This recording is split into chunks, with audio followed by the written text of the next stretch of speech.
নমস্কাৰ। আজি ভাৰতৰ ইতিহাসৰ 11 নম্বৰ খণ্ডৰ প্ৰথম প্ৰশ্নটো হৈছে মহম্মদ বিন তুগলকে দিল্লীৰ পৰা কলৈ ৰাজধানী স্থানান্তৰ কৰিছিল? ইয়াত চাৰিটা অপশ্যন দিয়া আছে। এ দেৱগিৰি, বি পাটলিপুত্ৰ, চি কনৌজ আৰু ডি দিয়া আছে লাহোৰ। এই চাৰিটা অপশ্যনৰ ভিতৰত শুদ্ধ উত্তৰ কোনটো হ'ব? ইয়াতে শুদ্ধ উত্তৰটো হ'ব অপশ্যন এ দেৱগিৰি। মহম্মদ বিন তুগলকে দিল্লীৰ পৰা দেৱগিৰিলৈ ৰাজধানী স্থানান্তৰ কৰিছিল। কৌটিল্য তলত উল্লেখ কৰা কোনগৰাকী শাসকৰ প্ৰধানমন্ত্ৰী আছিল? ইয়াত চাৰিটা অপশ্যন দিয়া আছে। এ কনিষ্ক, বি হৰ্ষবৰ্ধন, চি চন্দ্ৰগুপ্ত মৌৰ্য আৰু ডি দিয়া আছে সমুদ্ৰগুপ্ত। এই চাৰিগৰাকীৰ ভিতৰত শুদ্ধ উত্তৰ কোনটো হ'ব? ইয়াত শুদ্ধ উত্তৰটো হ'ব অপশ্যন চি চন্দ্ৰগুপ্ত মৌৰ্য। কৌটিল্য চন্দ্ৰগুপ্ত মৌৰ্যৰ প্ৰধানমন্ত্ৰী আছিল। তলত উল্লেখ কৰা কোনগৰাকী মগধৰ শাসক বুদ্ধৰ সমসাময়িক আছিল? ইয়াত চাৰিটা অপশ্যন দিয়া আছে। এ হৰ্ষবৰ্ধন, বি বিম্বিসাৰ, চি চন্দ্ৰগুপ্ত আৰু ডি দিয়া আছে সমুদ্ৰগুপ্ত। এই চাৰিগৰাকীৰ ভিতৰত শুদ্ধ উত্তৰ কোনটো হ'ব? ইয়াত শুদ্ধ উত্তৰটো হ'ব অপশ্যন বি বিম্বিসাৰ। বিম্বিসাৰ মগধৰ শাসক বুদ্ধৰ সমসাময়িক আছিল। আগ্ৰা চহৰ তলত উল্লেখ কৰা কোনগৰাকী শাসকে প্ৰতিষ্ঠা কৰিছিল? ইয়াত চাৰিটা অপশ্যন দিয়া আছে। A Sikandar Lodi, B Qutbuddin Aibak, C Ibrahim Lodi, D Firoz Tughlaq. এই চাৰিগৰাকীৰ ভিতৰত শুদ্ধ উত্তৰ কোনটো হ'ব? ইয়াত শুদ্ধ উত্তৰটো হ'ব অপশ্যন এ চিকন্দৰ লোদী। আগ্ৰা চিকন্দৰ লোদীয়ে প্ৰতিষ্ঠা কৰিছিল।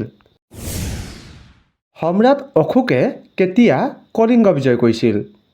ইয়াতে চাৰিটা অপশ্যন দিয়া আছে। এ খ্ৰীষ্টপূৰ্ব 232, বি খ্ৰীষ্টপূৰ্ব 325, চি খ্ৰীষ্টপূৰ্ব 261, ডি খ্ৰীষ্টপূৰ্ব 599। এই চাৰিটা অপশ্যনৰ ভিতৰত শুদ্ধ উত্তৰ কোনটো হ'ব? ইয়াত শুদ্ধ উত্তৰটো হ'ব অপশ্যন চি খ্ৰীষ্টপূৰ্ব 261।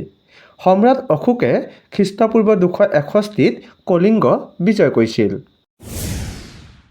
মেগাস্থেনিছ তলৰ কোনগৰাকী ৰজাৰ দূত আছিল? ইয়াত চাৰিটা অপশ্যন দিয়া আছে। A Puru, B Seleucus, C Alexander, D Chandragupta. এই চাৰিগৰাকীৰ ভিতৰত শুদ্ধ উত্তৰ কোনটো হ'ব? ইয়াত শুদ্ধ উত্তৰটো হ'ব অপশ্যন বি চেলুকছ। মেগাস্থেনিছ চেলুকছৰ দূত আছিল। পানিপথৰ প্ৰথম যুদ্ধ বাবৰ আৰু কাৰ মাজত সংঘটিত হৈছিল? ইয়াতে চাৰিটা অপশ্যন দিয়া আছে। এ শ্বাহজাহান, বি কুতুবুদ্দিন আইবাক, চি চিকন্দৰ লোদী আৰু ডি দিয়া আছে ইব্ৰাহিম লোদী। এই চাৰিগৰাকীৰ ভিতৰত শুদ্ধ উত্তৰ কোনটো হ'ব? ইয়াত শুদ্ধ উত্তৰটো হ'ব অপশ্যন ডি ইব্ৰাহিম লোদী। পানিপথৰ প্ৰথম যুদ্ধ বাবৰ আৰু ইব্ৰাহিম লোদীৰ মাজত সংঘটিত হৈছিল।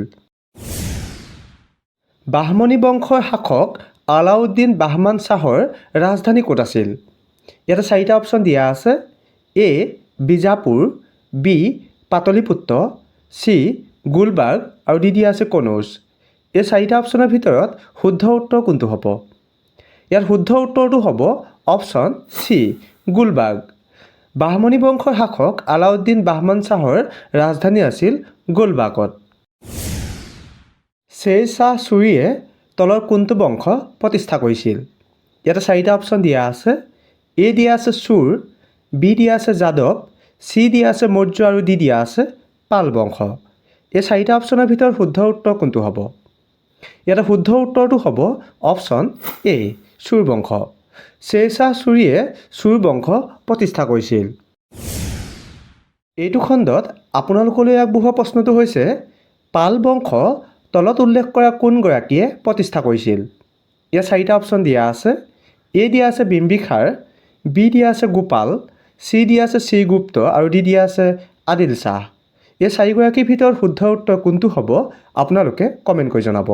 আৰু যিসকলে ভিডিঅ'টো চাই ভাল লাগিলে আগলৈ শ্বেয়াৰ কৰি দিব। ধন্যবাদ।